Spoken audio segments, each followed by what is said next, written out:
Yemen's death toll is growing after suspected US airstrikes in Sana'a killed at least 7 people and injured 29 on Monday, according to the Houthi rebels occupying the capital city.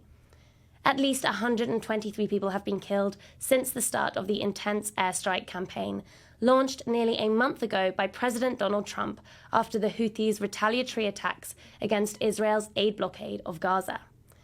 The US military's Central Command did not acknowledge Monday's strikes and have also not provided information on the 200 strikes it says has been conducted so far, obscuring clear numbers of the civilian impact.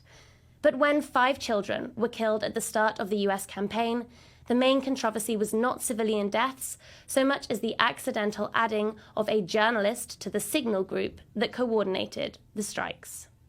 Yemeni civilians have long suffered as collateral damage of proxy and civil warfare, which has turned the country upside down for over a decade.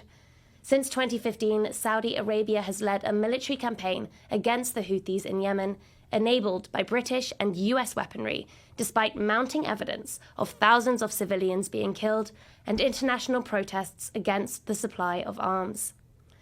Both US and UK arms sales to Saudi Arabia continue today, and currently the UK's biggest arms buyer, the UAE, faces accusations in the International Court of Justice of arming genocide in Sudan. Between 2015 and 2022 March is when the Saudi-led coalition airstrikes stopped, and March 2015 is when it started. From then until then, according to the Yemen Data Project, 19,226 civilians were killed from airstrikes. So that's a lot. That's a lot of people. That is a lot of people. And can you give us a sense now of how much the UK government has profited from these sales?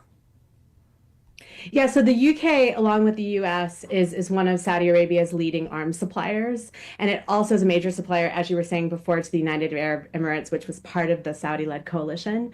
And according to the Campaign Against Arms Trade, a figure that they put out last year, the published value, so the value that the government sort of puts on paper of what it sold to the Saudi-led coalition was 9.7 billion pounds.